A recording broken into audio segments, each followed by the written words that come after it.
Public defenders in Minnesota voted to authorize a strike on Thursday for the first time in the state's history.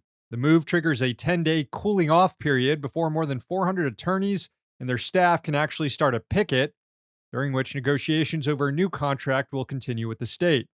Public defenders will continue to attend necessary hearings for their indigent clients during the strike, because not doing so could do serious harm to their cases. But the attorneys note that the strike is necessary precisely because they currently don't have the resources to adequately defend people who need their services. Public defenders make on average about $20,000 less than prosecutors in the state. The low pay and high caseload have forced a lot of attorneys to leave the office. For example, in Hennepin County, there are only 100 public defenders who are dealing with more than 12,000 cases. That's about 120 cases per lawyer, which obviously creates constraints, which means inadequate representation, like not having the time to review police body cam footage. Public defenders are represented by the local Teamsters and are demanding pay parity with prosecutors and the hiring of more attorneys to help lower the case burden. In their last offer to the union, the Board of Public Defense put forward paltry wage increases of about $2,000 a year, which wouldn't have even kept up with inflation.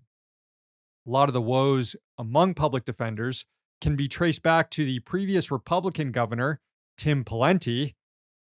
Now, that's a name I haven't heard in years. Pawlenty cut funding to the office in order to reduce state budget deficits. But today, Minnesota is under the control of Democrats. That's who public defenders are meeting resistance from in their bid for better wages and better representation for their clients. And finally, Major League Baseball owners have ended their lockout of players after a new labor contract was agreed to with the union. While the players had to come down significantly from their initial offers, they still secured necessary wage increases and tweaks to a system that underpays young players and encourages teams to tank by reducing their payrolls. Minimum baseball salaries will be set at $700,000 a year, which is a 23% increase over last year. And the owners agreed to a $50 million bonus pool to pay top performing players who aren't yet eligible for arbitration. The union initially wanted a pool worth more than $100 million. Owners scored changes that will increase their own profits too, including an expanded postseason, means more games to sell tickets to and TV rights to. Also, the agreement paves the way for corporate advertising on players' uniforms. The owners relented on the lockout after members of Congress began threatening to re-examine the league's antitrust exemption.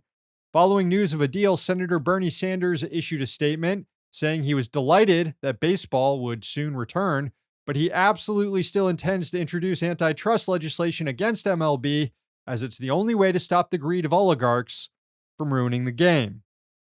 Opening day is slated for April 7th.